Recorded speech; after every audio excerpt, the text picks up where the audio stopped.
This message is transforming lives and organisations from the inside out, person by person and cell by living cell. Remember, you can change your DNA. I have a company called Mind Resources, and we have a lot of training films we sell throughout the world, throughout the Asia Pacific. We're the world's largest version of training films into foreign languages: Indonesian, Cantonese, Bahasa Malay, Mandarin, Taiwanese, Japanese, all those sorts of things. And we put professional speakers on a speaking circuit throughout the Asia Pacific. And so I've been chatting to Paul and sort of pushing him along as well for quite some time to put his thoughts into writing. Because I knew the guy actually knows what he's talking about, because he kept telling me and using big words that I couldn't understand. He is impressive because I don't understand that.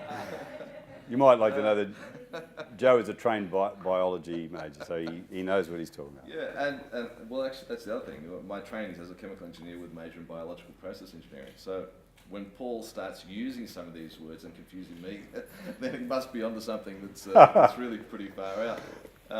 But it's something that very much appeals to me, and all this talk about, whilst he uses equations and reticulated Activating systems and those sorts of terms, the fundamental principle of finding a soul not only within yourself and understanding how that works physiologically, and the soul of an organisation and the soul of a society is something that really did interest me. And I think it's got a lot of legs. I think it's something particularly relevant to today, where you could argue that some of the things like the immigration debate that I mentioned earlier on, whilst all the debate is very logical and sensible and we can all understand it, we all agree with it, and I certainly agree with it as well, I do feel that society to some extent has lost its soul, or is losing its soul, and needs to go on a path of rediscovery. And I think Paul's philosophies and Paul's explanations lead us in that direction, so I'm really keen to hear more of it. And I think what we'd like to do with Paul is, first step was this book, and the launch of this book. So it's quite a momentous day, on one day after his 60th birthday. Could have done it 15 years ago, Paul, but we won't talk about that. And I think that the next stage is really to see its market acceptance throughout the Asia Pacific. I've already set some books overseas, and try and generate some interest, and subject to that interest, then put on a speaking tour. And if that speaking tour works, then we'll take some footage of that, like the footage that's being taken today, and compile a DVD. I've also got trainers throughout the Asia Pacific and Asians throughout the world that we can develop the IP into a corporate training course, and potentially even an individual training course. So how far it goes is hard to say. It's all subject to success along the path, but it could go a long way. So we're very interested in your reaction today as participants into how you feel about the philosophy and what you've heard. Do we have time to take a couple of responses on that topic? Right now, yes, we have 8 minutes. 8 minutes. Well, that's before we finish up. Well, is there anybody that has any comments on what you've heard and what you think the market acceptance of this philosophy would be?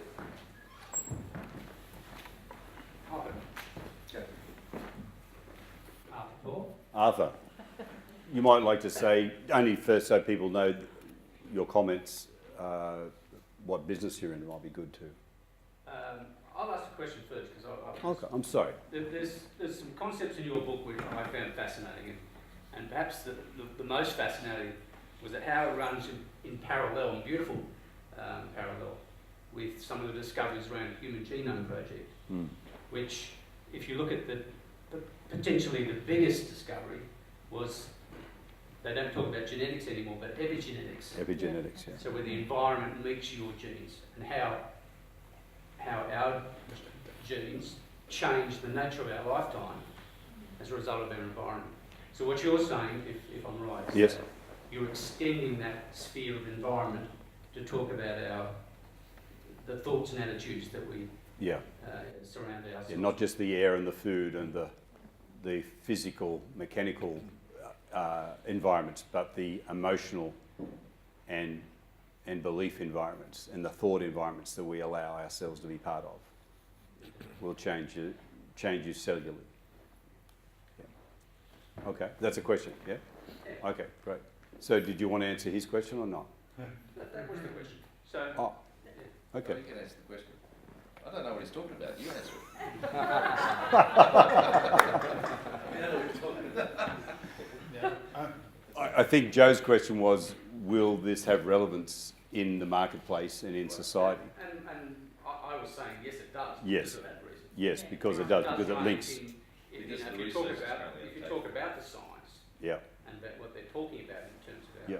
the human genome, yeah, what you're saying is that it works perfectly with discoveries that are absolutely. since the Human Genome Project was. Absolutely.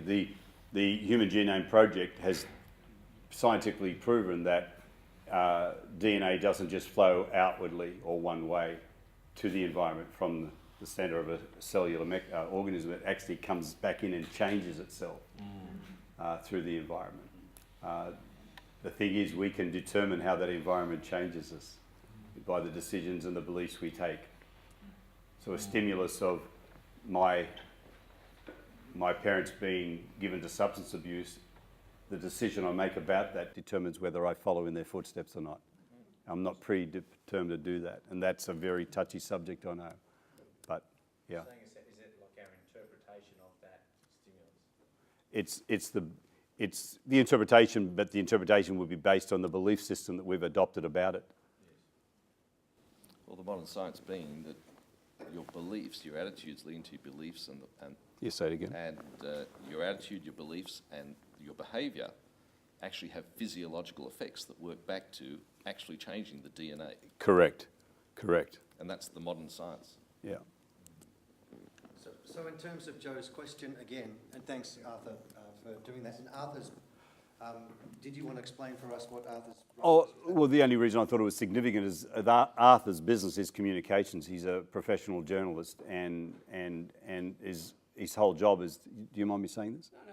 Yeah, his whole job is to make sure that what's said gets interpreted correctly, so it doesn't lead to wrong conclusions for a very, very, very large Australian organisation that's large in the media. So intriguingly, that was Yeah. actually answering the question Yeah. that Joe was putting out there about how marketable Yeah. is what you were hearing. Yeah. And I think what we're hearing from is a professional who actually understands the marketplace. So that's a good sign. Now you mentioned that you didn't have. Oh, it's Fiona. Hey Fiona, good to see you. Yeah. Just to reply to Joe's query, yeah, I do think it'll have a lot of relevance. You can put two people in the same room who, with pretty much same background, but the way they see something can be so different. And in a business that I work in, you can have two people wanting the same goal, but just not seeing it right. So I think I'm really looking forward to reading the book. Right. I do have one quick question. Does it also have a lot more about the health side that you discussed at our conference once before? I've touched on it, but there is going to be the DNA of health coming in. There will be a series of DNA books, and DNA of health will be one of them. So I do mention it and talk about. I want the first copy. Okay. No, it's a very, very interesting subject. So yeah, from a relevance of society and business building, I think if we can use that a bit more, it would be really helpful. Yeah, the good thing about it, Fiona, and everyone else here tonight, whether you're in the sales process or the leadership of an organisation process, changing your DNA is the critical thing that has to happen within a sales process or any transaction. If you want it to be real and long-lasting and it doesn't get affected by price. And so many people sell on price; they don't sell on transformation or DNA change. When someone gets with your business that you're doing with that kind of foundation, price will never shake them. Well, I won't say never. It will very seldom shake them because they haven't bought on it, so they're not founded on it. They've bought on the connectivity of the whole connectivity of the DNA process. And you don't go and say, "I'm going to sell to you through DNA, changing." You just you give it. It's more than neuro-linguistic programming and all that. It's far more involved than that. Yeah. I think that Tian, even before we asked the question, was already touching on diversity in the marketplace because she was referring specifically to the bigger message of diversity, right? And how that could. That's actually a really interesting area. Yeah, it's huge. We're working with some of the biggest legal firms, law firms. I had a construction company who are one of the largest in this country approach us recently because they're crying out for a diversity strategy. And I think the strategy is their internal thought process, which will then attract females. So, yeah, it's very powerful. Fantastic.